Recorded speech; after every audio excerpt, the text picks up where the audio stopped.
Estas siluetas han quedado impresas para siempre en las últimas paredes que permanecieron en pie tras la primera explosión nuclear. En un radio de 200 metros, los cuerpos que no se volatilizaron quedaron carbonizados.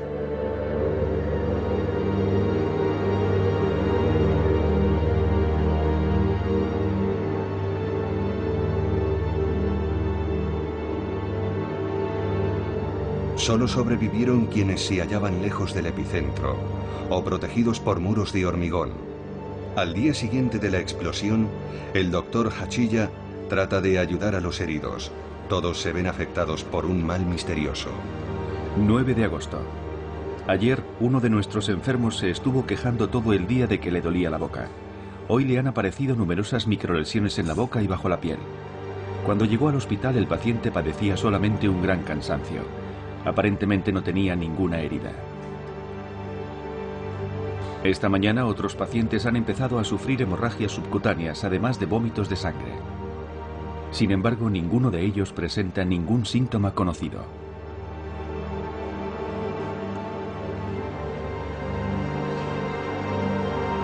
...18 de agosto. Hoy ha aparecido un nuevo síntoma. Muchos de los pacientes han empezado a perder el pelo. Tienen un color enfermizo.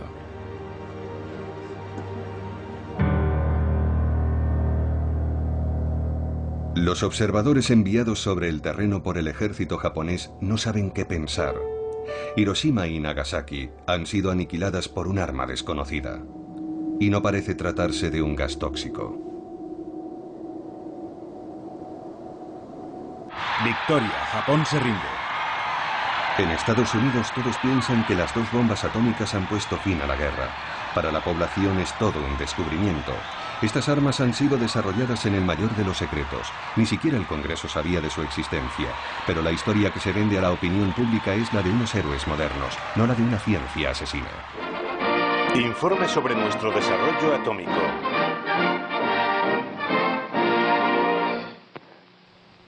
El 16 de julio de 1945, en Álamo Gordo, empezaba la era atómica. 20 segundos. Los doctores James Bryan Conant y Vannevar Bush se encontraban entre el público. 5 segundos. ¡Fuego!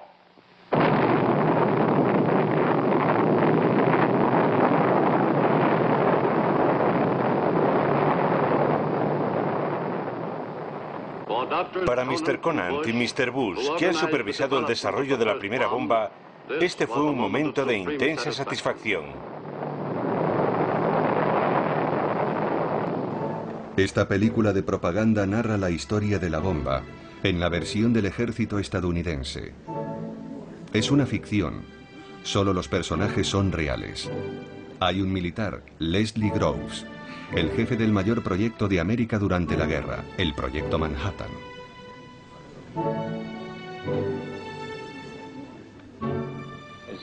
Como jefe del Proyecto Manhattan durante la guerra, yo era el responsable del desarrollo de la bomba atómica, del control de la energía atómica y de toda la seguridad.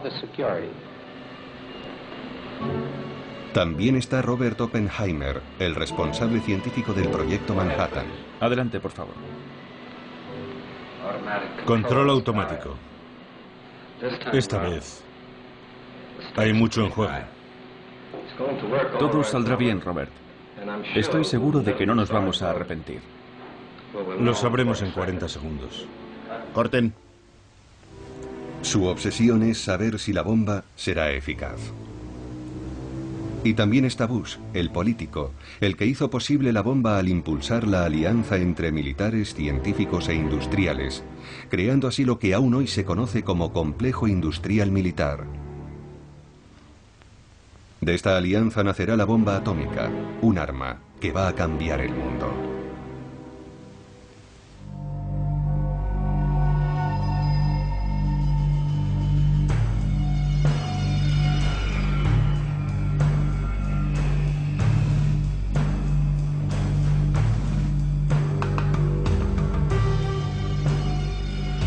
Los Álamos es un centro de investigación militar desde 1943. Por aquel entonces, el científico Oppenheimer convence al militar Groves de que es el lugar idóneo para construir un prototipo de bomba. En realidad, los investigadores disponen de medios casi ilimitados y van a dejar que la ciencia se desate y engendre un monstruo. Hiroshima había de ser destruida para demostrar que la bomba atómica era uno de los mayores éxitos científicos de todos los tiempos.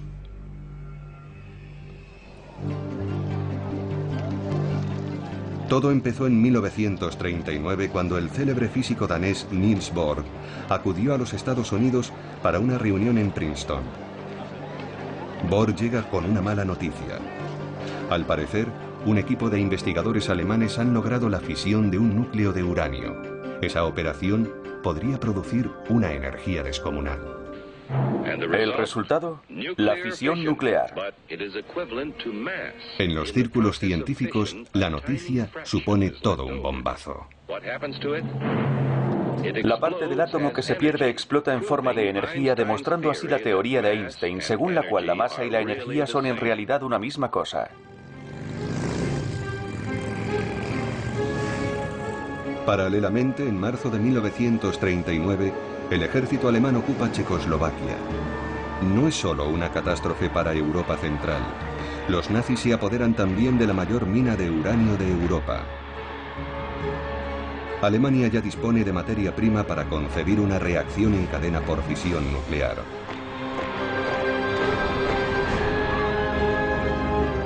...1 de septiembre de 1939, Polonia es invadida. Entonces estalla la guerra. Guerra. Entre aliados y nazis empieza la carrera científica y militar. Pero en Estados Unidos, la opinión pública es muy hostil a una intervención en el conflicto europeo.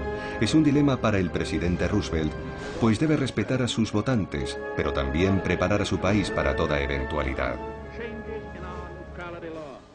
Esta nación seguirá siendo neutral, pero no puedo pedirle al pueblo americano que tenga pensamientos neutrales.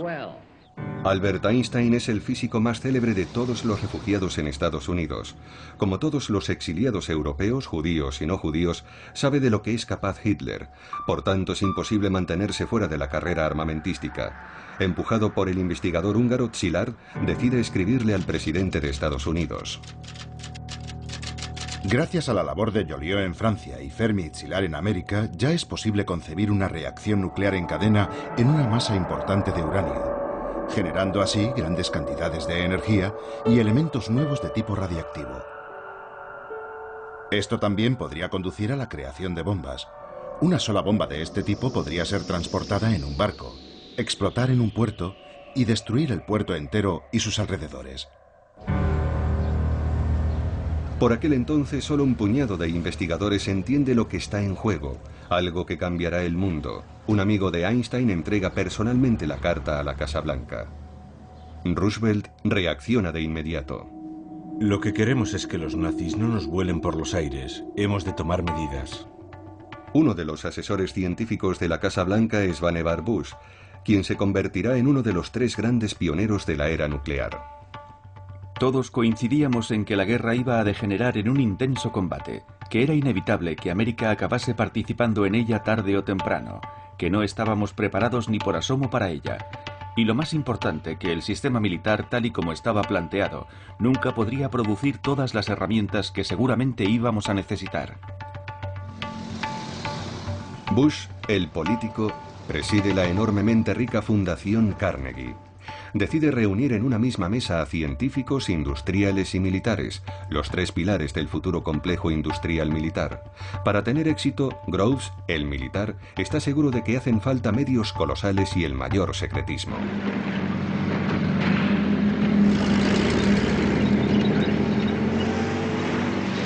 En Europa se precipitan los acontecimientos.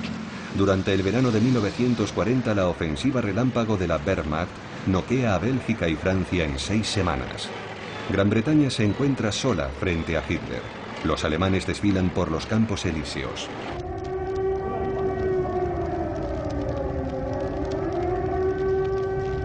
Sus aviones ya tienen a Londres en el punto de mira.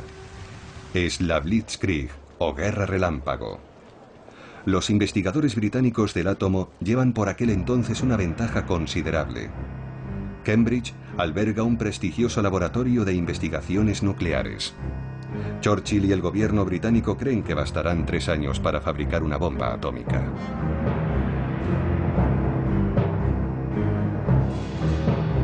Pero es imprescindible que dichas investigaciones no caigan en manos de los nazis.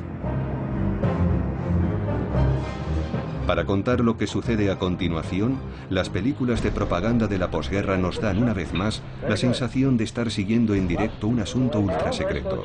Bush, el político, comparte con uno de sus colegas su preocupación por los ataques en Londres.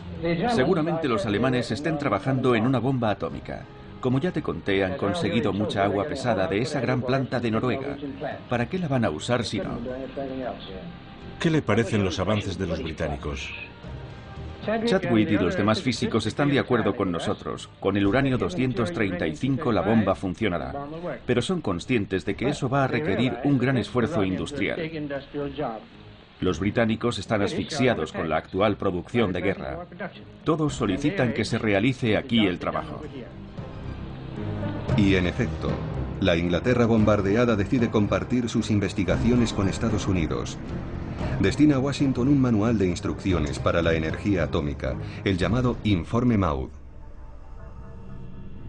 Hemos llegado a la conclusión de que sería posible fabricar una bomba de uranio de unos 10 kilos que tendría una capacidad de destrucción equivalente a 1.800 toneladas de TNT y liberaría una gran cantidad de material radiactivo letal durante un largo periodo de tiempo en la zona de la explosión.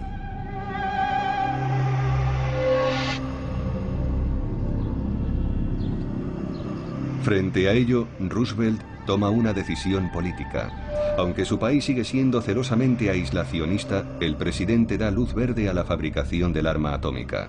El programa nuclear americano será emprendido al más alto nivel de Estado, sin rendir cuentas al Congreso de Estados Unidos. La censura militar se abate sobre la física nuclear. Esta desaparece de las páginas de las publicaciones científicas. Se impone un silencio absoluto por motivos de seguridad. Pearl Harbor, 7 de diciembre de 1941. El ataque sorpresa de los aviones japoneses pone fin a las últimas reservas. La ofensiva japonesa precipita la entrada de Estados Unidos en el conflicto mundial. Por fin, Roosevelt puede incorporarse abiertamente al bando de los aliados en guerra contra las potencias del eje, Japón, Alemania e Italia. La guerra no tarda en incendiar el Pacífico y se extiende por los 5 continentes. La maquinaria militar americana había sido puesta en marcha para proporcionar armas a los británicos. Ahora funciona a pleno rendimiento para responder a sus propias necesidades. La sede del ejército americano, el Pentágono, acaba precisamente de ser terminada. El jefe del proyecto es un militar pragmático. Se llama Leslie Groves. En septiembre de 1942 se le confía otra misión ultrasensible: acelerar las investigaciones nucleares contra Alemania. El nombre en clave es Proyecto Manhattan. Además, están llegando los primeros resultados. Los investigadores han aislado un nuevo elemento, el plutonio, más pesado que el uranio y más eficaz para fabricar una bomba. A la vista de las películas de propaganda de la posguerra, todo ello parece engañosamente inofensivo. Aquí tiene, General Groves, es plutonio. Es la primera vez que lo veo. Pero si no le importa, la próxima vez me gustaría que pusiese algo debajo. Al fin y al cabo, hay más de 50 millones de dólares dentro de ese tubo. Corten. Estas investigaciones requieren un ejército de científicos, ingenieros y técnicos. Para coordinar a esos equipos, Groves ha escogido a un profesor de física teórica de la Universidad de Berkeley, en California. Un hombre que incluso ha simpatizado con el Partido Comunista, Robert Oppenheimer. Este es catapultado a la cabeza del proyecto de investigación más ambicioso que haya conocido la ciencia. Es un genio, un auténtico genio que lo sabe todo. Puede hablar sobre casi cualquier tema. Solo hay 2 o 3 cosas de las que no sabe nada. De deportes, por ejemplo. La otra prioridad de Groves es encontrar materia prima para la futura bomba.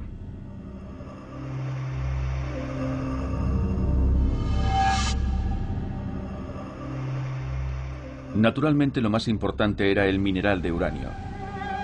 La mayor fuente de uranio durante la guerra era la mina de Sinkolobué, en el Congo belga. Y el hombre clave en ese campo era Edgar Sandier, el director de la Unión Minera del Alto Katanga. Sandier es un industrial belga y un hombre de negocios previsor. A partir de 1940 había ordenado que todas las reservas de uranio belgas fueran apartadas de los nazis y enviadas a Estados Unidos. En la primavera de 1942, Groves, el militar, descubre con estupor que hay 1.250 toneladas del valioso mineral almacenadas en el mismísimo puerto de Nueva York, un regalo formidable. El abastecimiento del proyecto Manhattan ya está garantizado.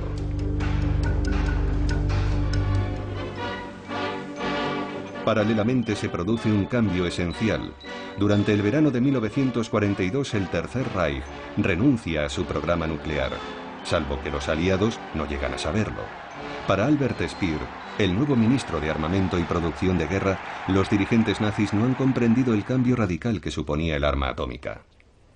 Hitler me había hablado alguna vez de la posibilidad de una bomba nuclear, pero esa idea superaba sus capacidades intelectuales. Era incapaz de concebir el aspecto revolucionario de la física nuclear. A propuesta de los físicos especialistas en energía nuclear, renunciamos al proyecto de desarrollar una bomba, tras preguntar yo una vez más cuánto tiempo haría falta para conseguirlo, y que me contestaran que habría que esperar al menos 3 o 4 años. Berlín tiene otras preocupaciones más apremiantes. Para respaldar la ofensiva en el frente ruso, el Reich necesita petróleo, un bien aún más vital que el uranio de las minas checas. Y para ello Hitler tiene la mirada puesta en el Cáucaso en dirección a Bakú e Irán. Dupont de Nemours es uno de los gigantes de la industria americana, inventor del nylon y sobre todo principal fabricante de explosivos y municiones durante la Guerra de Secesión y las 2 guerras mundiales. Desde un principio se solicitó su apoyo para el proyecto Manhattan, al igual que el de Monsanto, Kellogg's y Union Carbide y otros grandes grupos americanos. Hiroshima debía ser destruida para consolidar el poder económico y político del complejo industrial militar.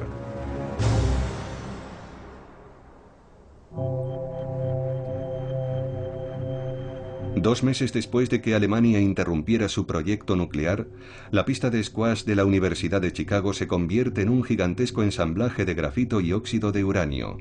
Se trata del prototipo CP1, una pila nuclear de 350 toneladas. Dicho de otro modo, es el primer reactor atómico de la historia y los investigadores aliados quieren ponerlo a prueba lo antes posible. El experimento tiene lugar el 2 de diciembre de 1942. Al imponerse el secreto militar, ni la universidad, ni los estudiantes, ni la ciudad de Chicago están prevenidos.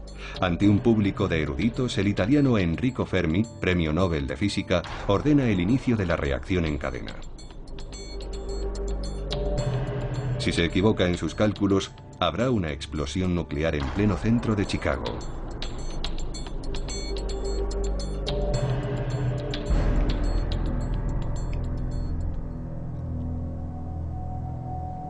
Todo sucede según lo previsto. Por primera vez en la historia, el hombre ha logrado dominar la energía nuclear. Sabíamos que nos disponíamos a desencadenar a un gigante. Sin embargo, al comprender que lo habíamos hecho realmente, tuvimos un sentimiento extraño. Entre los espectadores, otro hombre queda fascinado con el experimento. Se llama Crawford Greenwald. Es ingeniero químico en Dupont de Nemours. La concentración de neutrones en la estancia se elevó muy por encima de los límites autorizados y las radiaciones gamma justo por encima de los límites tolerables por un ser humano en un espacio de 24 horas. El resultado global fue mucho mejor de lo que se esperaba y para mí fue una experiencia muy emocionante. Greenwald, el industrial, asiste al experimento invitado por el general Groves. Para llevar el proyecto Manhattan a su fase industrial, Groves necesita un conglomerado acostumbrado a la confidencialidad y capaz de supervisar un equipo que manipulará cantidades importantes de uranio y plutonio, altamente radiactivos.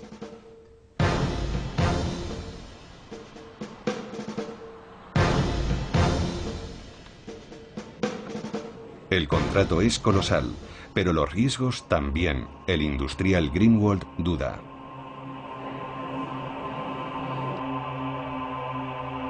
Para que no parezca que se está lucrando con la guerra, DuPont terminará firmando un contrato a cambio de $1 simbólico al año.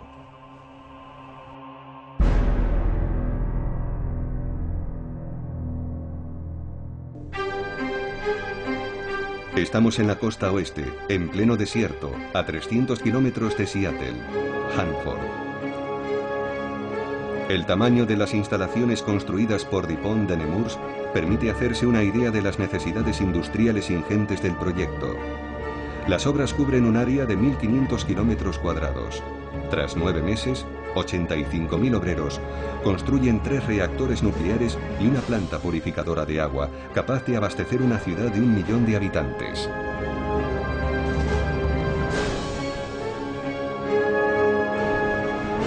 Decenas de miles de empleados duermen en la instalación. Todos tienen un contrato que les obliga a guardar silencio.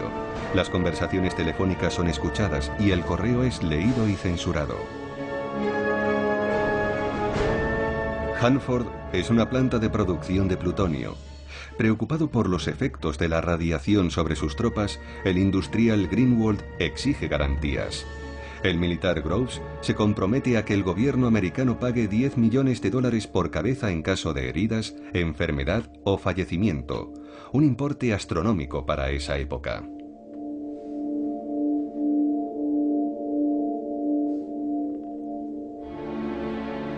El proyecto Manhattan se reparte por toda la geografía americana. Esta otra unidad es gestionada por Monsanto y General Electric.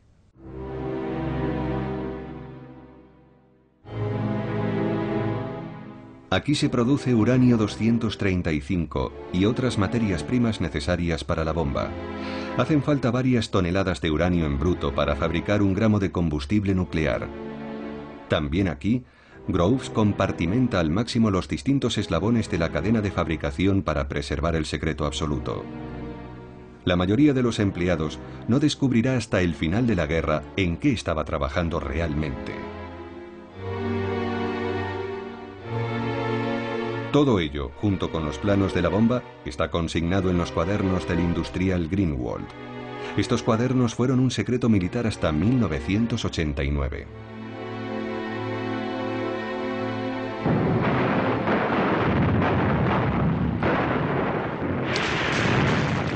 A principios de 1943, el viento de la guerra cambia de dirección. En el frente europeo, la ola alemana que se dirigía hacia el Cáucaso rompe violentamente en Stalingrado. Agotado por el invierno ruso, el Sexto Ejército se rinde ante los soviéticos.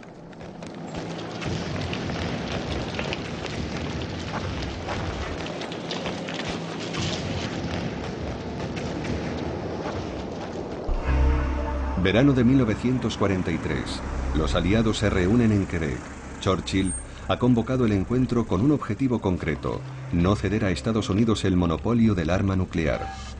Gran Bretaña, Estados Unidos y Canadá deciden asociarse en el marco del proyecto Manhattan. Canadá posee unas importantes minas de uranio. Proporcionará 4.000 toneladas del mineral hasta 1946. 2 años después de que los ingleses pusieran a buen recaudo sus investigaciones al otro lado del Atlántico, una veintena de científicos británicos se incorpora a los laboratorios americanos. Los recién llegados se suman a los miles de investigadores, ingenieros y técnicos que ya están trabajando en el proyecto Manhattan. Los Álamos es el tercer gran centro de investigación del proyecto Manhattan. La vida se desarrolla en condiciones de alta seguridad, en familia, sin contacto con el exterior. La edad media es de 27 años. En este lugar ultrasensible convergen todos los materiales producidos en las distintas plantas industriales. Con ellos se podrán montar las primeras bombas atómicas. Entre los científicos llegados de Londres se encuentra el número K22, Klaus Fuchs. Nadie sabe que este joven físico alemán es un comunista que trabaja para Moscú. La geopolítica se instala en el mundo de los científicos. Sobre el terreno, investigadores y militares se plantean cuestiones muy concretas. ¿Qué arma construir? ¿Bombas de precisión para diezmar la flota enemiga? ¿O más bien un arma de destrucción masiva tal y como la describe el científico Oppenheimer a su amigo Enrico Fermi? Desearía hablarle de la cuestión de los alimentos contaminados por productos radiactivos. Recomendaría postergar el proyecto en la medida de lo posible. Considero que no deberíamos llevar a cabo el plan si no conseguimos envenenar la suficiente comida como para matar a 500.000 de personas.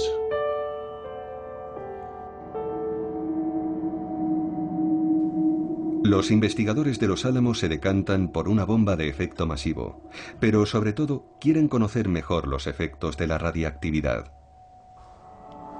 El 1 de agosto de 1944 tiene lugar un accidente en el edificio D de Los Álamos. La víctima se llama Don Mastic, un joven químico de 23 años. En el transcurso de un experimento, una probeta se rompe y le salpica a la cara un preparado a base de plutonio. Se traga unas gotas. Consulta a su médico, el doctor Hempelmann, pero nadie sabe en qué dosis es peligroso. Hempelmann acude a Oppenheimer. Por muchas precauciones que se tomen, puede reproducirse un accidente de este tipo.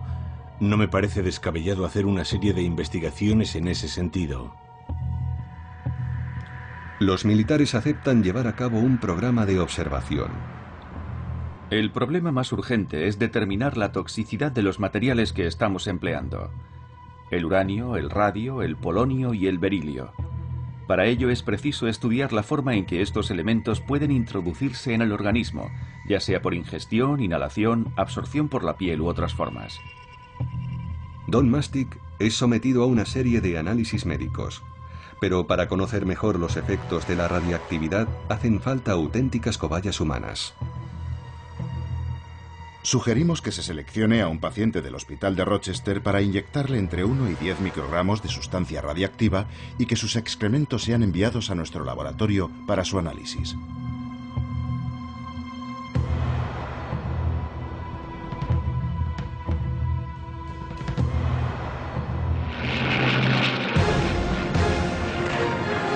Lejos de los laboratorios americanos, en el verano de 1944, el Ejército Rojo irrumpe en Polonia. Los aliados ocupan Sicilia y desembarcan en Normandía, abriendo un nuevo frente en el oeste. Tal vez ya no sea necesaria en Europa la futura bomba.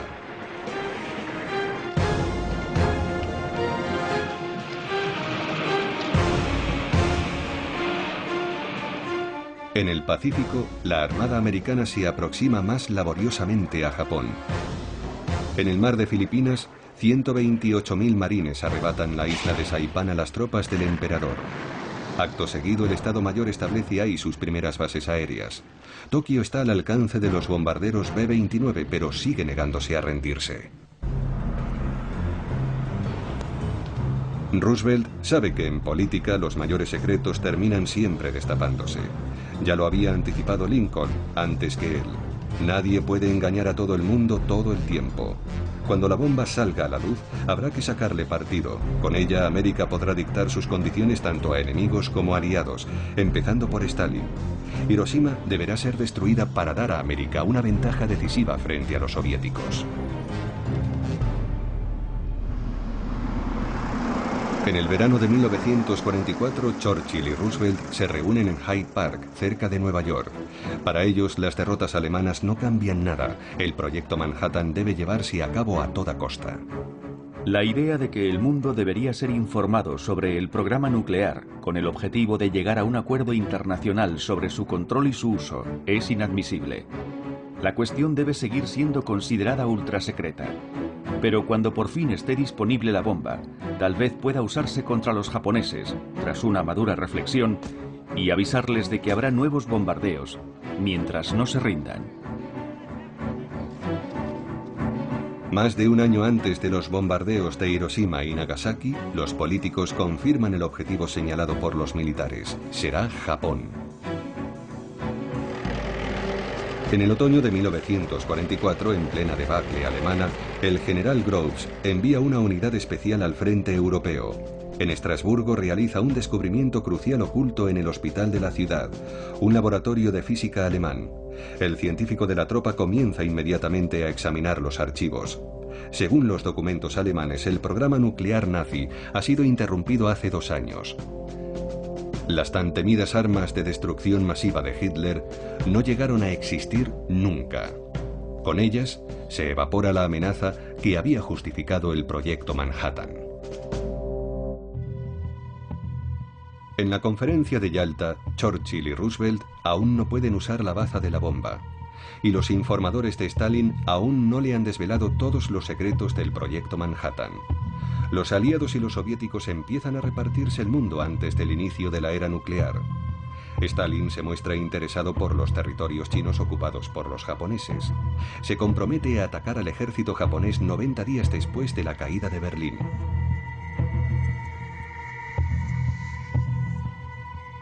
Queda por saber quién será el primero en ocupar el archipiélago, pues Tokio sigue negándose a rendirse.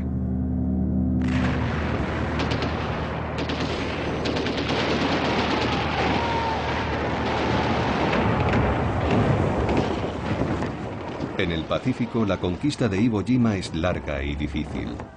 Pero ahora los B-29 de las fuerzas aéreas estadounidenses tienen el terreno despejado para bombardear suelo japonés.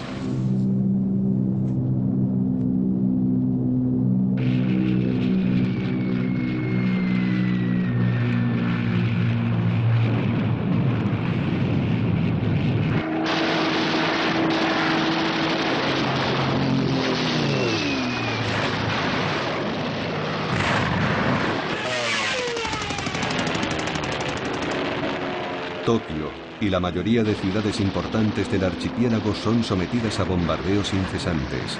Más de 8 millones de habitantes son desplazados. Solo en la noche del 9 de marzo de 1945, un diluvio de bombas incendiarias se salda con más de 100.000 muertos en la capital japonesa. El país está hambriento, falto de víveres, de carburante y de municiones. Su poderosa marina está completamente aniquilada. Los kamikazes combaten hasta el final en aviones que no tienen gasolina para la vuelta. Sus sacrificios hacen creer que Japón no se someterá jamás.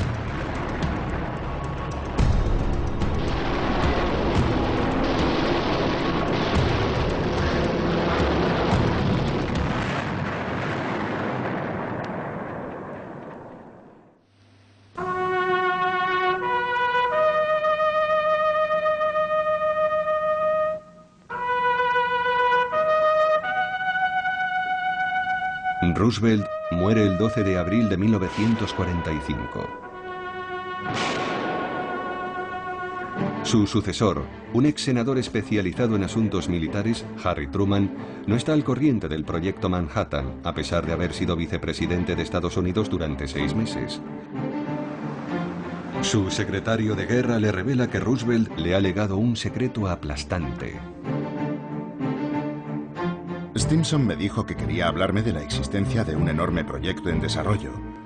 Un proyecto relacionado con la elaboración de un nuevo explosivo con un poder destructivo casi inconcebible. Eso fue todo lo que pudo confiarme entonces, y su declaración me dejó perplejo.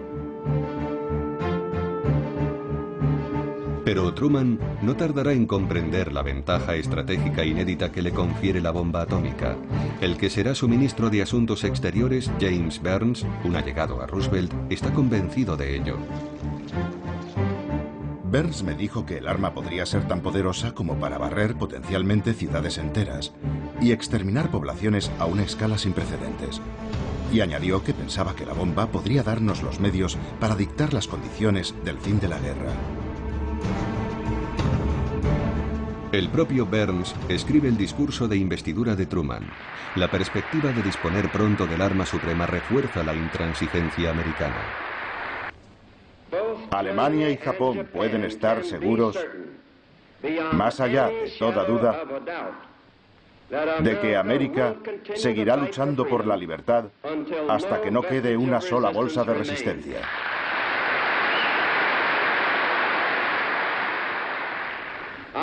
Nuestra exigencia era y sigue siendo la misma: la rendición sin condiciones.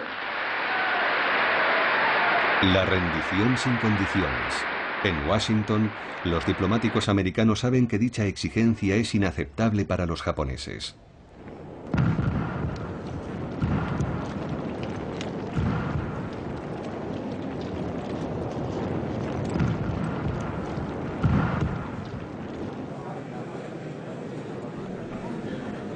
El 8 de mayo el mundo conoce la capitulación de Alemania.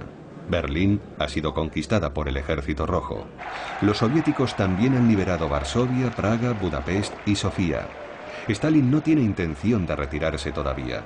Siguiendo el acuerdo secreto de Yalta, Moscú se dispone ahora a entrar en guerra con Japón. Las tropas soviéticas empiezan a confluir en Manchuria, en el noreste de China.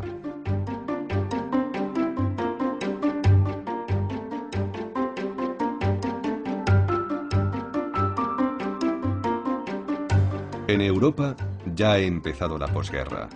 Pero en Londres, Churchill observa con preocupación que Stalin tiene la mirada puesta en Europa del Este.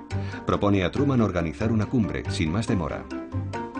Me parece difícil abordar estas cuestiones por correspondencia. Propongo una conferencia entre los 3 jefes de Estado lo antes posible. La respuesta de Truman es sorprendente. Estoy de acuerdo con usted en que sería deseable organizar un encuentro entre los 3 jefes de Estado. Sin embargo, por el momento, me será extremadamente difícil ausentarme de Washington antes de finalizar el año fiscal, el 30 de junio. Sorprendido por el inmovilismo del nuevo presidente, mientras Stalin sigue moviendo sus piezas en el ajedrez europeo, Churchill insiste. Creo que la reunión debería celebrarse en junio y espero que su año fiscal no la retrase. Truman trata de ganar tiempo. Le comunica a Stalin que no estará disponible hasta mediados de julio. Churchill está furioso.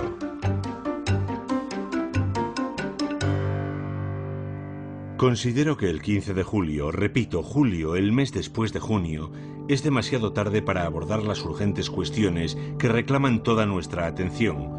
Yo había propuesto el 15 de junio, repito, junio, el mes antes de julio, pero si no es posible, ¿por qué no el 1, el 2 o el 3 de julio? Truman termina imponiendo su voluntad. La reunión tendrá lugar en Potsdam, cerca de Berlín, el 15 de julio. El 15 de julio también es el día escogido para la primera prueba de una bomba de plutonio en Alamogordo.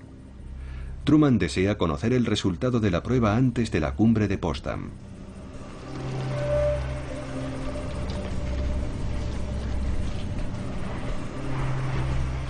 En Alamogordo, como en Los Álamos, los equipos trabajan 12 horas al día, 7 días a la semana.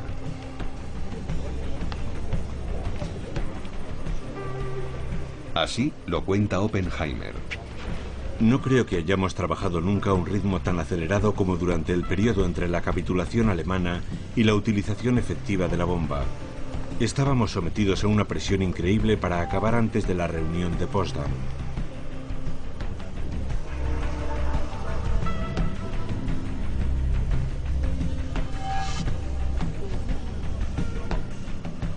Washington ya no se plantea si hay que usar o no la bomba atómica contra Japón, sino cuándo y, sobre todo, cómo. Los objetivos no deben haber sido destruidos por bombardeos anteriores.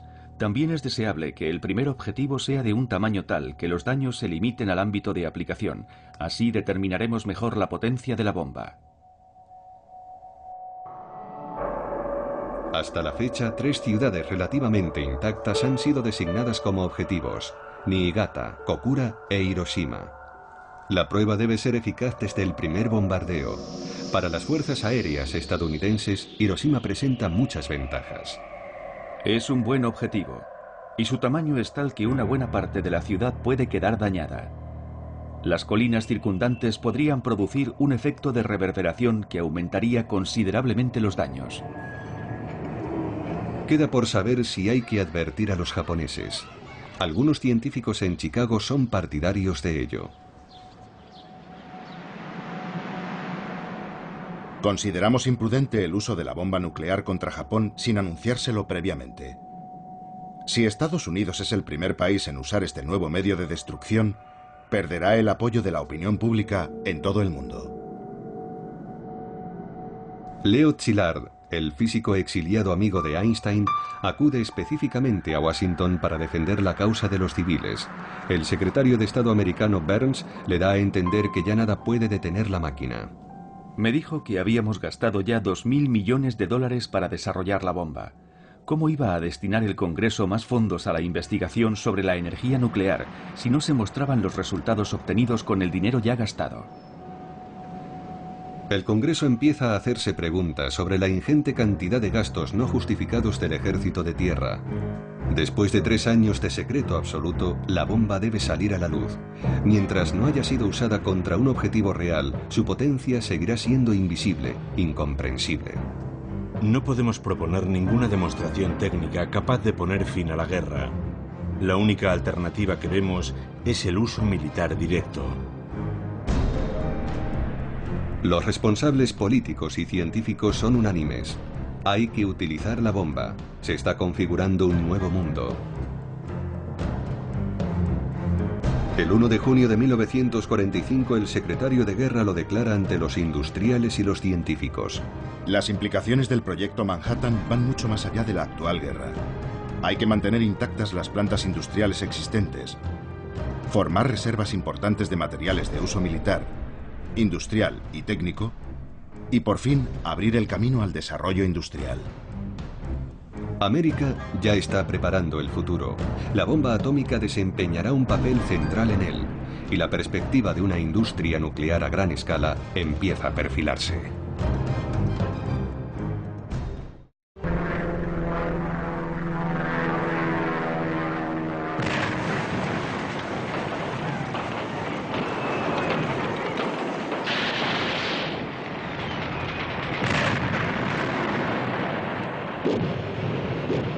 El ejército americano conquista la isla de Okinawa. Es la batalla más sangrienta de toda la Guerra del Pacífico. Mueren 12.000 soldados americanos y más de 100.000 soldados japoneses, y al menos el mismo número de civiles.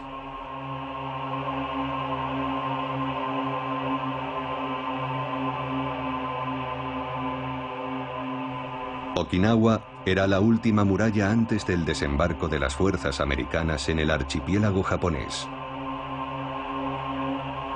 En Tokio, el Palacio Imperial busca por encima de todo una forma de negociar el fin de la guerra sin sacrificar al emperador. Así lo hace saber a través de Moscú unos días antes de la conferencia de Potsdam. El 7 de julio, Truman y su secretario de Estado, Burns, embarcan en el acorazado Augusta con rumbo a Potsdam. Allí descubren que los japoneses han remitido un telegrama muy urgente a su embajada en la Unión Soviética. Hoy nos ha llegado la primera prueba real de que los japoneses desean poner fin a la guerra. Un mensaje interceptado que envió el ministro de Asuntos Exteriores, Togo, a Sato, su embajador en Moscú.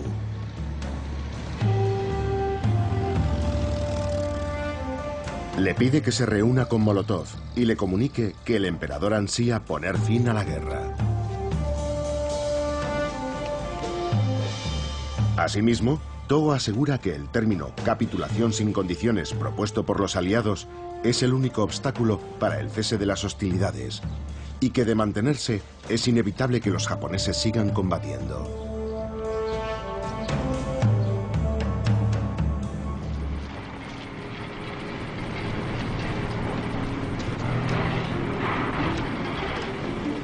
En el desierto de Nuevo México llega el día que todos esperaban. Todo está listo para el primer ensayo nuclear jamás llevado a cabo. El nombre en clave de la prueba es Operación Trinity. El general Groves rememora los últimos preparativos. El ensayo había sido programado para las 4 de la madrugada del 16 de julio. La idea era que a una hora tan temprana, una explosión llamaría menos la atención de los observadores eventuales, ya que la mayoría de la gente estaría durmiendo. Contábamos con que habría un inmenso relámpago de luz, pero no pensábamos que sería lo bastante poderoso como para despertar a la población.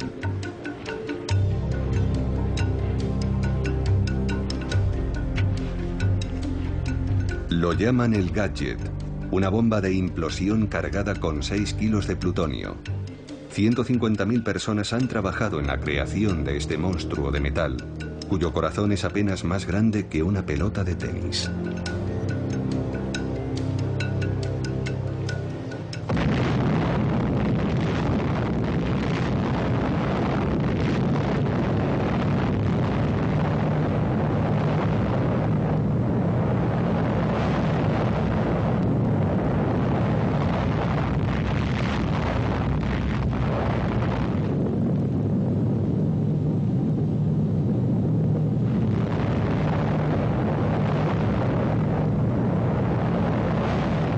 La bola de luz fue visible en un radio de hasta 300 kilómetros. El éxito del primer ensayo nuclear de la historia superó todas las expectativas. El hombre ha adiestrado una nueva fuerza de la naturaleza. El proyecto Manhattan ha dotado a Estados Unidos del arma absoluta, pero el secreto ha de ser mantenido, hoy más que nunca.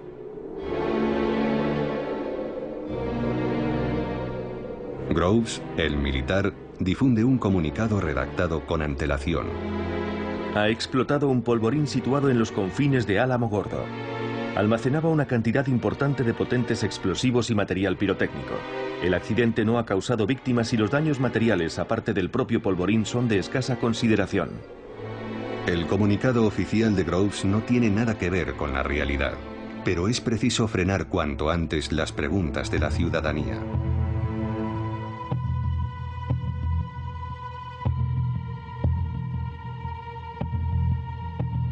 Truman y Burns llegan a Potsdam ese mismo día. Reciben al instante un telegrama encriptado procedente de Álamo Gordo. La operación tuvo lugar por la mañana. El diagnóstico es aún reservado, pero los resultados parecen satisfactorios y ya superan las previsiones. Durante su primera entrevista con Stalin, Truman aún no ha asimilado todo el alcance de esas palabras. La conferencia sigue su curso. Tal y como prometieron en Yalta, los soviéticos entrarán en guerra con Japón el 15 de agosto. Pero las noticias que van llegando desde Nuevo México en las horas y días siguientes cambian por completo las coordenadas de la situación. Churchill percibe inmediatamente un cambio en la actitud de los americanos. Solo comprende el porqué al día siguiente, al leer el informe completo del general Groves. Ahora sé lo que le pasó a Truman ayer. Durante la reunión, tras leer el informe, se convirtió en otro hombre. Empezó a dictar sus condiciones a los rusos y más generalmente se hizo con las riendas del debate. El secretario de Estado Burns lo recuerda así. El presidente y yo ya no teníamos tanta prisa por ver entrar a los rusos en guerra tras el anuncio del éxito de la prueba nuclear. Para Truman, la bomba atómica se ha convertido en la gran baza de la diplomacia americana. Ese mismo día escribe en su diario: Desde luego, es bueno para el mundo que no hayan sido los secuaces de Hitler o los de Stalin los descubridores de la bomba atómica. Parece la cosa más terrible jamás descubierta, pero podemos convertirla en la más útil. Truman ya no necesita el respaldo soviético para doblegar a Tokio, pero aún queda por probar la bomba antes de que un Japón totalmente arrinconado entregue las armas. 2 días más tarde, Groves envía otro telegrama a Potsdam. Dependiendo del estado de preparación del paciente y las condiciones atmosféricas, la operación podría tener lugar en cualquier momento a partir del 1 de agosto. Comienza la cuenta atrás. La orden de soltar la bomba es transmitida el 25 de julio a las fuerzas aéreas estratégicas en el Pacífico.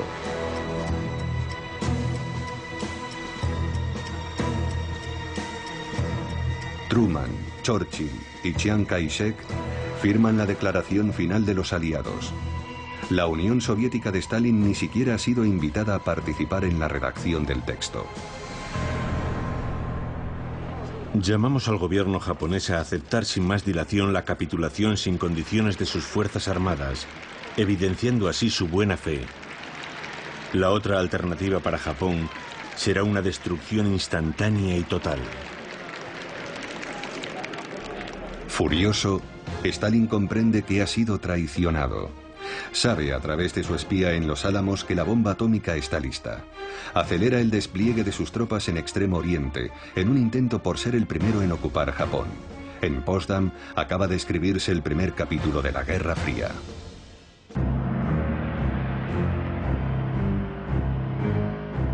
Descubrir armas nuevas forma parte del arte militar. Sumirlas en el mayor de los secretos, también. Sin embargo, si nos atenemos a la leyenda, el lanzamiento de las 2 bombas atómicas contribuyó a salvar la vida de millones de soldados americanos y de civiles, poniendo punto y final a la guerra. En realidad, Hiroshima había de ser destruida para demostrar al mundo entero el poderío del arsenal americano.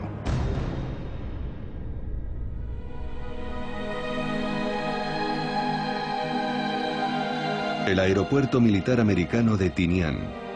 El entrenamiento de las tripulaciones encargadas de soltar la bomba ha empezado hace 1 mes y medio. Little Boy, la bomba destinada a Hiroshima, pesa más de 4 toneladas. Es una bomba de uranio. Salió de Los Álamos en piezas sueltas y ha sido ensamblada aquí en Tinian, en medio del Océano Pacífico.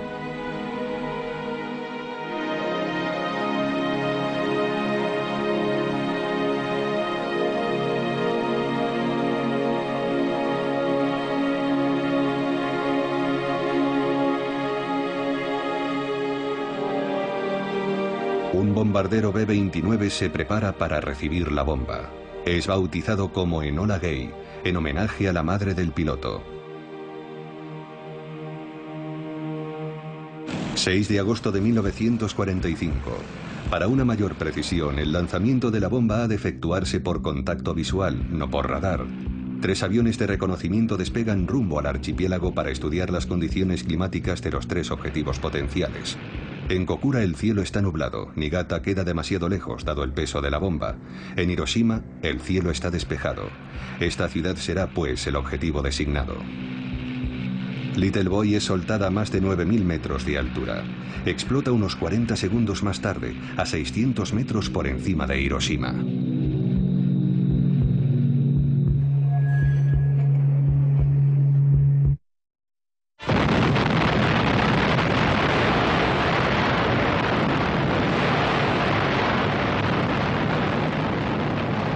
La bola de fuego liberada por la explosión nuclear alcanza una temperatura de 1.000.000 de grados centígrados.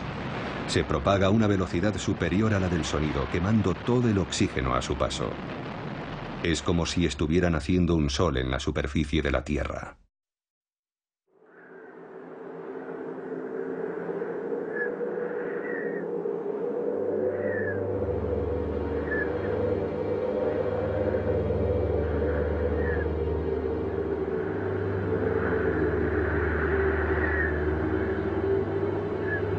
...6 de agosto. De pronto aparece un relámpago y luego otro. Las sombras, los reflejos, todo ha desaparecido. Luego no hay más que una nube de polvo en medio de la cual veo una columna de madera, que es la que sostiene mi casa. Hiroshima, 8:15 de la mañana. El doctor Hachiya se disponía a ir al hospital. Anota estas frases en su diario el mismo día de la explosión. Instintivamente me pongo a correr, o al menos lo intento, en vano. El suelo está sembrado de vigas. Me siento extraordinariamente débil. Tengo que parar para recobrar fuerzas. Y entonces me doy cuenta de que estoy completamente desnudo. ¿Qué ha sido de mi pantalón y mi camiseta? Me miro el lado derecho del cuerpo. Está cubierto de sangre. También tengo una herida en el muslo. Noto algo caliente derramándose en mi boca. Tengo la mejilla desgarrada. El soplo de la explosión ha sido de una potencia inédita. En un instante, una sola bomba de uranio ha borrado del mapa una ciudad de 350.000 habitantes. 4 kilómetros cuadrados han sido reducidos a cenizas. Las casas han ardido. El hierro se ha retorcido por el calor. Todo sucede como en una pesadilla. Veo desfilar unas sombras, una especie de fantasmas que andan con los brazos separados, no sé por qué. De pronto comprendo que están quemados y que andan con los brazos separados para evitar el contacto con su propia piel. La explosión ha matado a unas 70.000 personas.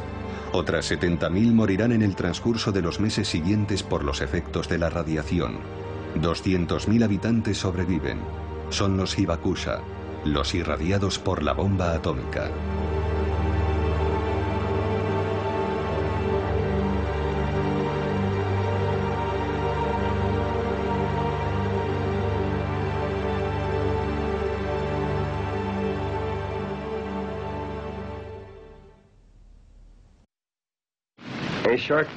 Un avión americano acaba de lanzar una bomba sobre la ciudad de Hiroshima, destruyendo su utilidad para el enemigo.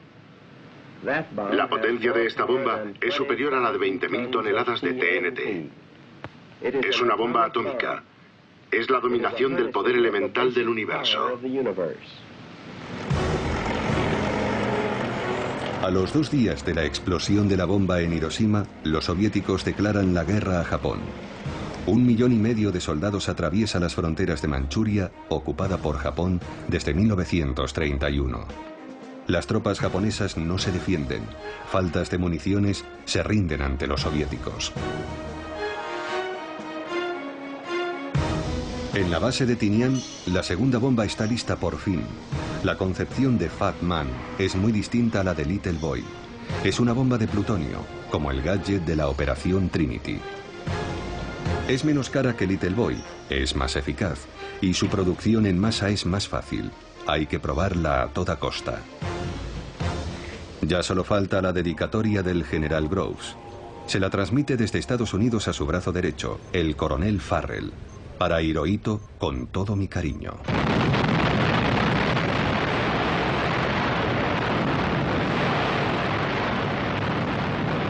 ...9 de agosto. Pasadas las 11 de la mañana, a bordo de un B-29, un cámara filma el champiñón atómico encima de Nagasaki. El avión también transporta a un grupo de científicos que han acudido a observar la explosión. De regreso a la base, la tripulación bautizará al bombardero como Necessary Evil. Para la historia, la bomba nuclear ha pasado a convertirse en un mal necesario.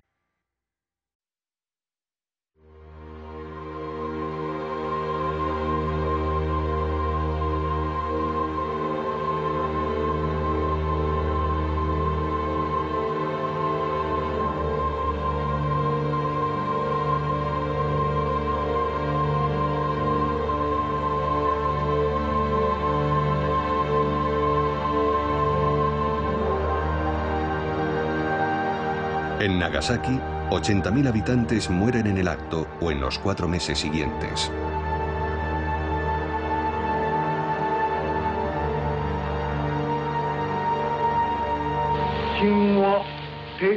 Hemos dado orden al gobierno del imperio de comunicar a América, Inglaterra, China y la Unión Soviética que aceptamos su declaración conjunta. El 15 de agosto de 1945, el pueblo japonés oye por primera vez la voz de su emperador. Este les comunica la capitulación de su país. El Palacio Imperial no solo se ha rendido ante la bomba. A su modo de ver, Tokio se enfrenta a un peligro aún mayor. El ejército rojo está avanzando hacia el norte del archipiélago. Para evitar que Japón quede bajo la influencia soviética, Washington deja una esperanza de supervivencia al régimen imperial. El texto de la capitulación no dice nada del destino de Hirohito. El texto es firmado el 2 de septiembre a bordo del acorazado Missouri. Las tropas de ocupación del general MacArthur desembarcan en Japón menos de un mes después de los bombardeos nucleares.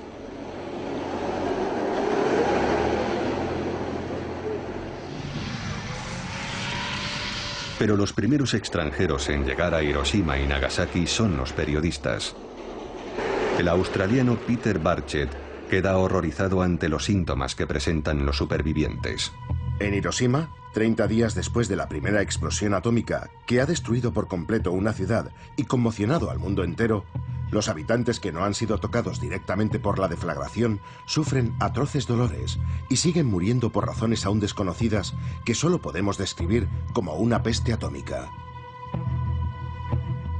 El ejército se apresura a contraatacar. El brazo derecho de Groves en Japón, el coronel Farrell, convoca al periodista y manda publicar un rotundo desmentido. En Hiroshima, los que debían morir ya han muerto. A principios de septiembre ya nadie está padeciendo los efectos de la radiactividad.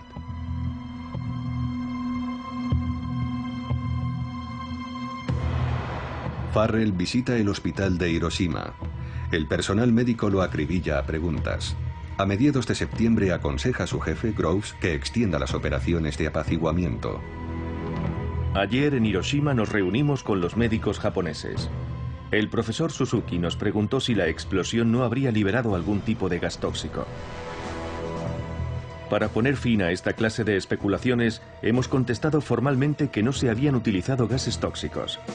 Hacemos pública esta información y sería conveniente que ustedes desempeñaran la misma labor con los aliados. La máquina de la propaganda entra en funcionamiento. Hay que tranquilizar a todo el mundo mientras las tropas americanas se instalan en el país. En Estados Unidos, la operación de propaganda también empieza a dar sus frutos. Los responsables del proyecto Manhattan consiguen vender a la prensa la proeza tecnológica de los Álamos.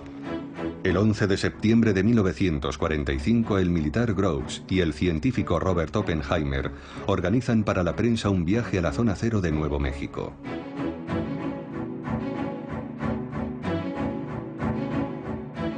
La zona sigue siendo radiactiva, pero Oppenheimer trata de transmitir un mensaje de calma. Explica a los periodistas que, contrariamente al gadget de la Operación Trinity, las bombas japonesas fueron lanzadas desde una gran altura. No deberían darse efectos comparables a los de las armas químicas, ni envenenamiento de la Tierra por los elementos radiactivos, ni las demás atrocidades que suelen acompañar las grandes explosiones. El mensaje es transmitido a la opinión pública. La bomba nuclear es una bomba limpia. Nada tiene que ver con las armas químicas prohibidas por el Protocolo de Ginebra. Mientras tanto, van llegando más militares a Japón para filmar y analizar los efectos de la nueva arma. Un soldado enseña orgullosamente el punto de impacto de la bomba en medio de unas ruinas aún radiactivas. Este es el epicentro, la zona cero. Otros enseñan ante las cámaras los rastros del soplo nuclear. Estudian cuidadosamente la propagación de los rayos incandescentes y las huellas que han dejado en los edificios.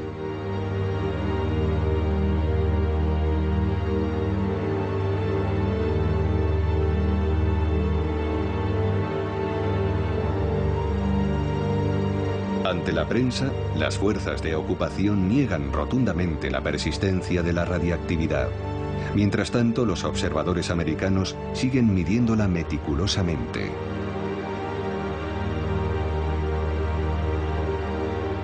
Un soldado estadounidense recuerda su estupefacción durante una misión de patrulla en Nagasaki. No sabía qué estaba haciendo allí. No había ni un alma. Había perecido todo rastro de vida. No había pájaros, ni animales, ni grillos, nada de nada. Es difícil describir un silencio tan absoluto como este. Al cabo de un año, hay 9.000 americanos y japoneses trabajando a tiempo completo en el Departamento de Censura Civil.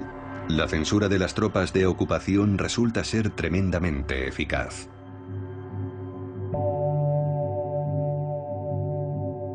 En los periódicos de Hiroshima se retiran los caracteres de imprenta correspondientes a los términos bombardeo atómico y radiactividad. Durante casi 10 años, ningún japonés podrá leer una línea sobre los supervivientes irradiados, los hibakusas. Tras el fuego atómico, se abate una cortina de plomo sobre Hiroshima y Nagasaki.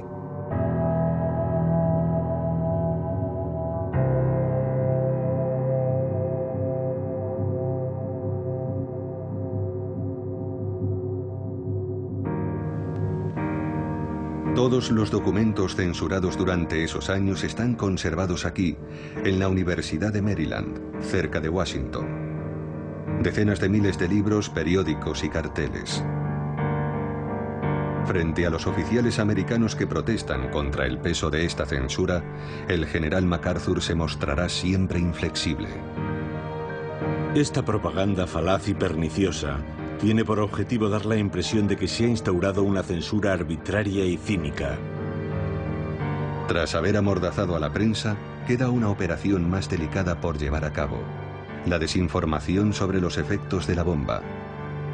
En noviembre de 1945, el Congreso americano abre una comisión de investigación sobre el desarrollo del átomo y su control. Groves prosigue su operación de legitimación ante los senadores.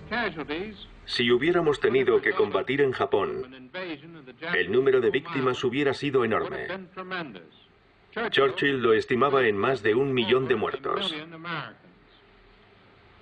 La bomba atómica hizo imposible que los japoneses siguieran en guerra, pese a su decisión de combatir hasta el final. Si hubieran seguido, se habrían llevado con ellos a decenas de miles de americanos. Groves juega con las cifras. ¿La bomba ha salvado a algunas decenas de miles o 1 millón de vidas americanas? Da lo mismo. Lo importante es defender en directo la doctrina del mal necesario ante los parlamentarios. Asimismo, ante la cuestión sensible de las radiaciones residuales, Groves se atiene a una línea oficial poco escrupulosa con los matices. No hay radiaciones residuales, un no muy rotundo. Salvo en el momento de la propia explosión, que solo ha durado un instante, no ha habido daños radiactivos. Un senador le pregunta si existe algún antídoto contra la radiación. Groves responde lo siguiente. Hay varios tipos de daños radiactivos. Si la radiación es lo bastante fuerte, la muerte es instantánea. Una dosis menos fuerte puede entrañar una muerte diferida, pero los médicos dicen que el sufrimiento es soportable y que incluso es una forma bastante agradable de morir. Los que han estado expuestos a una radiación leve pueden curarse con el paso del tiempo. ¿Pero es solo cuestión de tiempo o han de someterse a un tratamiento? Es cuestión de tiempo. Si una persona que trabaja con materiales radiactivos es irradiada accidentalmente, le basta con un periodo de baja para curarse. Los senadores terminan adhiriéndose a las tesis de Groves. Su objetivo es el mismo: tranquilizar a la opinión pública sobre el desarrollo nuclear llamado a un futuro radiante. Entre los militares, la unanimidad de fachada sobre los beneficios de la bomba nunca ha sido total. Tan solo 2 días después del bombardeo de Nagasaki, el hombre que transmitió la orden de soltar la bomba, el general Spaatz, ya apuntaba en su libreta. Cuando se discutió sobre la bomba atómica en Washington, estando yo presente, no era partidario de usarla. Por lo mismo por lo que nunca he estado a favor de destruir ciudades enteras y exterminar a todos sus habitantes. Ese mismo día, el expresidente Herbert Hoover le confiaba al secretario de Guerra Stimson: El uso de la bomba atómica y el exterminio indiscriminado de mujeres y niños me escandalizan profundamente.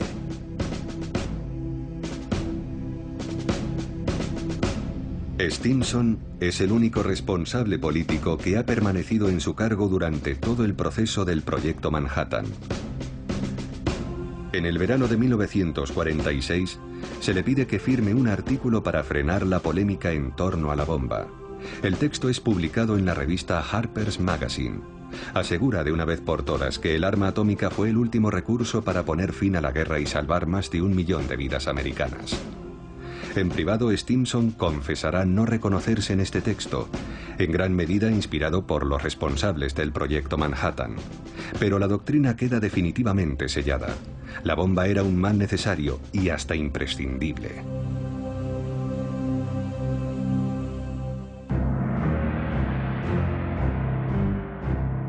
En Nueva York, un congreso reúne a científicos, industriales y militares en torno a la cuestión del futuro del átomo.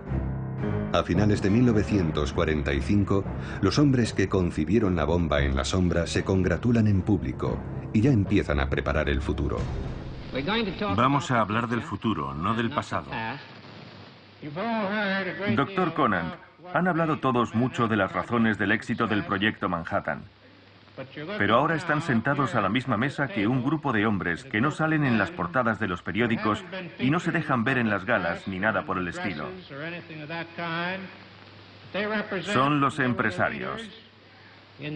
Representan a compañías como Carbide, DuPont, Kellogg's, Monsanto y Tennessee Eastman.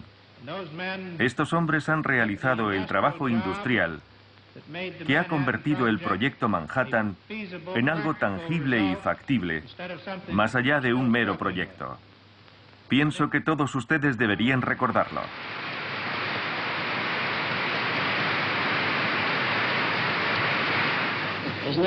No veo ninguna diferencia entre resolver los problemas de la construcción de una bomba atómica, lo que ya era una tarea enorme, y resolver los problemas del uso de la energía atómica con fines pacíficos. Pacíficos. Esta palabra clave cierra la página de Hiroshima para inaugurar la vía de una industria nuclear civil. En agosto de 1946, Truman crea la Comisión de Energía Atómica de Estados Unidos, o AEC, formada por civiles. La guerra ha terminado. Los generales abandonan todos los puestos de decisión. En enero de 1947, la AEC toma el mando de las plantas industriales militares de Hanford y Oak Ridge. La energía nuclear saldrá a conquistar el mundo y se convertirá en una potencia industrial y económica. El juramento hipocrático obliga a salvar vidas humanas, no a usarlas a modo de cobayas. Sin embargo, eso fue lo que ocurrió en Hiroshima y Nagasaki. El proyecto Manhattan ya ha dado lugar a experimentos con seres humanos, pero el uso de la bomba atómica permitirá llevarlos a cabo a una escala mucho mayor. Este experimento a tamaño natural, estudiado durante décadas, ha permitido a América prepararse para los peligros de la era nuclear.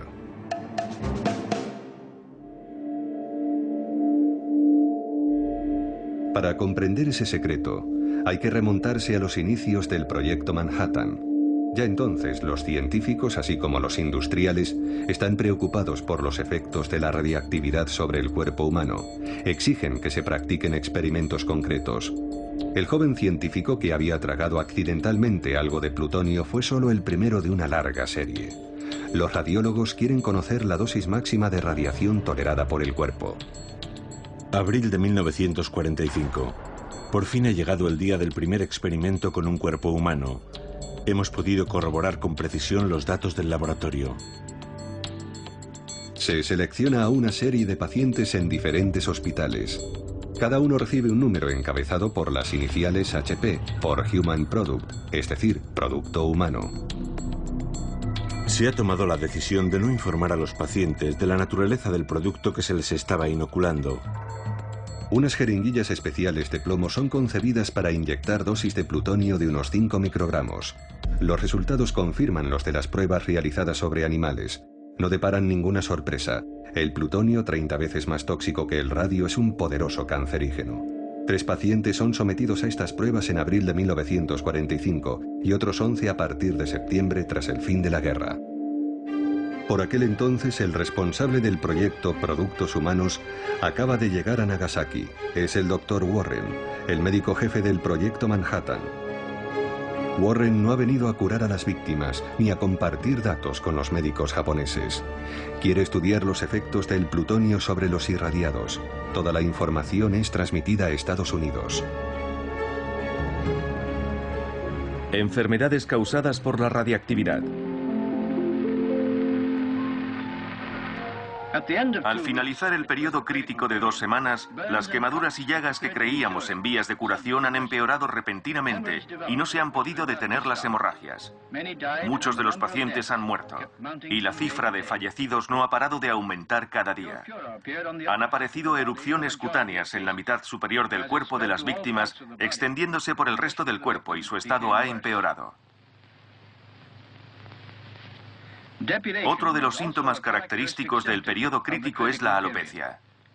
Este soldado se encontraba en un cuartel a 1 kilómetro del epicentro. No sufrió quemaduras, pero a las 7 semanas del bombardeo empezó a perder el pelo y a presentar manchas, acompañadas por 39 grados de fiebre y diarreas.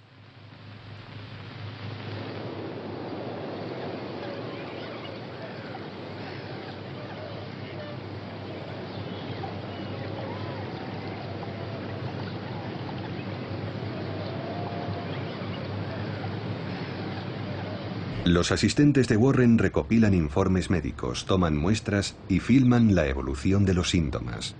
Examinan individualmente a cada paciente para averiguar dónde y cómo se halló expuesto a la bomba atómica o la gravedad de sus quemaduras. Todos esos datos son cuidadosamente consignados y clasificados como secretos de defensa. Un médico japonés, el Dr. Hida, lo recuerda así. El director del hospital nos comunicó una orden del Ministerio de Sanidad que debíamos observar todos, tanto los pacientes como los empleados. Los daños provocados por los bombardeos de Hiroshima y Nagasaki son un secreto militar americano. Nadie debe comunicar lo que ha visto, oído o sabe sobre la realidad de estos daños, ni oralmente, ni por escrito, ni en dibujo, ni en foto. Los que desobedezcan serán castigados.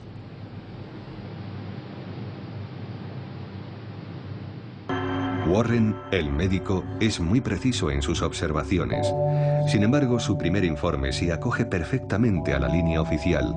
La bomba atómica apenas emite radiación, brevemente y sin consecuencias. Las radiaciones de las explosiones nucleares que causaron daños físicos fueron emitidas principalmente durante el segundo después de la explosión. Han podido aparecer algunas heridas más tarde, pero todas se produjeron durante el primer minuto. Las radiaciones procedentes de la fisión y las causadas por objetos que se encontraban cerca del epicentro de la explosión no han causado víctimas. Esto ha quedado demostrado definitivamente. De regreso a Estados Unidos, Warren retoma los ensayos con seres humanos empezados tras el fin de la guerra. En el hospital de Rochester se construye un ala especial a este efecto, custodiada por los militares. Hasta el verano de 1947, 11 pacientes recibirán en ella inyecciones de plutonio. 3 de ellos morirán antes de completar el primer año del experimento. Por miedo al escándalo, la recién formada Comisión de Energía Atómica, la AEC, decide enterrar el informe. Es preferible que no sea divulgado ningún documento relacionado con los experimentos con humanos, ya que podría tener un efecto negativo en la opinión pública o entrañar consecuencias judiciales. Los documentos relacionados con este campo de trabajo han de ser clasificados como secretos.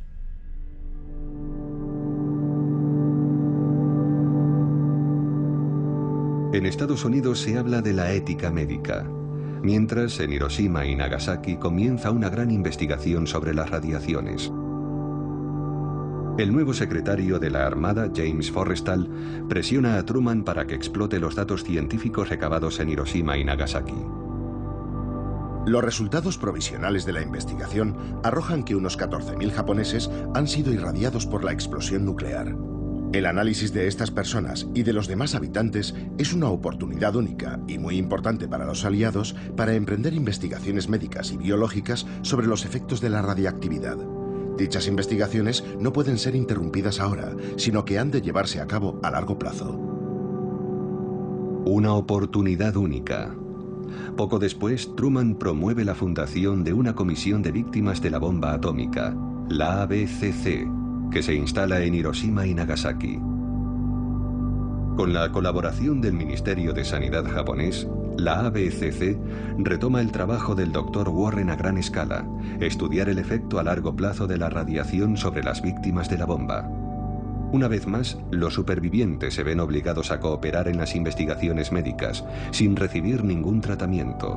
Una vez más, los datos recabados son clasificados, recopilados, archivados y enviados a Estados Unidos. América se prepara así para enfrentarse a los nuevos peligros de la era nuclear. Los bancos de datos médicos de la ABCC fueron secreto de defensa hasta 1975.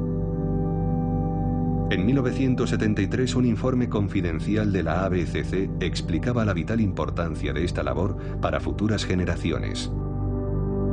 Desde el punto de vista de la protección contra la radiación, es importante y útil conocer las consecuencias a largo plazo de las bombas atómicas. Las observaciones sobre el cáncer, el envejecimiento acelerado, las alteraciones citogenéticas y las mutaciones en los descendientes deben proseguirse al menos durante toda la vida de los supervivientes. Estos conocimientos pueden aplicarse a las futuras políticas sanitarias de las naciones donde el progreso genere indirectamente catástrofes radiactivas.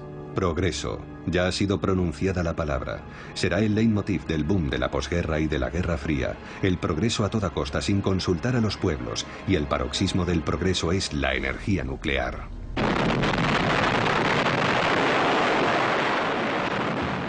Lo primero es la energía nuclear militar. A finales de los 40 se abre la carrera armamentística a una velocidad exponencial. La Unión Soviética se apresura en alcanzar a su gran rival. Luego seguirán Francia, China y otros que participarán en la carrera en secreto. Israel, la India y Pakistán. El arsenal mundial se convierte en un monstruo incontrolable.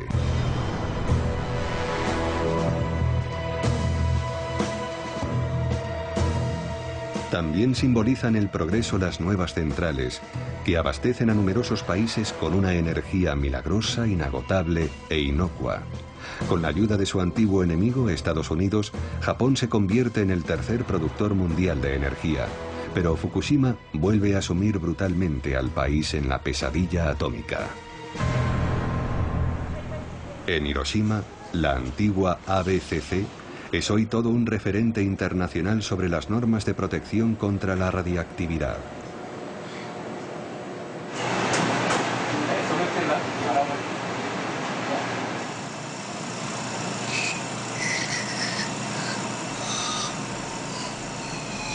Nadie había imaginado que los irradiados de Hiroshima padecerían leucemias, hemorragias en las encías o manchas en la piel. Pero ahora sabemos bien que en una zona determinada y con una dosis determinada de radiación surgirá tal o cual problema. Los habitantes de Fukushima están preocupados porque piensan en el riesgo de padecer cáncer. Recuerdan las imágenes de Hiroshima, las quemaduras, las bocas desdentadas, los cadáveres. Supongo que están muy angustiados porque se imaginan que les puede ocurrir lo mismo. Cada 2 años, desde hace 35, el señor Nakanishi se somete a una serie de análisis médicos en la antigua ABCC, convertida en el centro de investigación sobre los efectos de la radiación. Mi madre me dijo que estaba a unos 3,5 kilómetros del epicentro en el momento de la explosión. Yo tenía 3 años. Me contó que estaba fuera y fui irradiado. Al poco tiempo perdí todo el pelo. Cuando estaba en la escuela primaria, muchos compañeros de clase murieron de leucemia. Eso me hizo pensar que también podía sucederme a mí. Pero lo que más me impactó fue cuando tenía 20 años y un amigo de mi edad murió.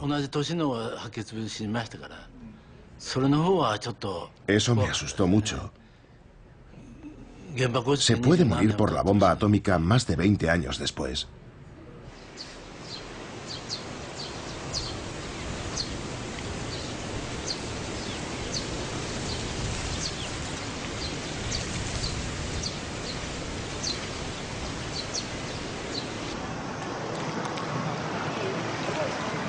Todos los años, el 6 de agosto, los habitantes de Hiroshima conmemoran el día en que el mundo se adentró en la era nuclear.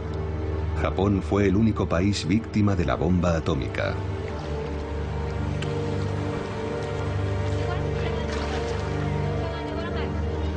En Hiroshima y Nagasaki, estas lámparas de papel son depositadas en el río para apaciguar las almas de los desaparecidos.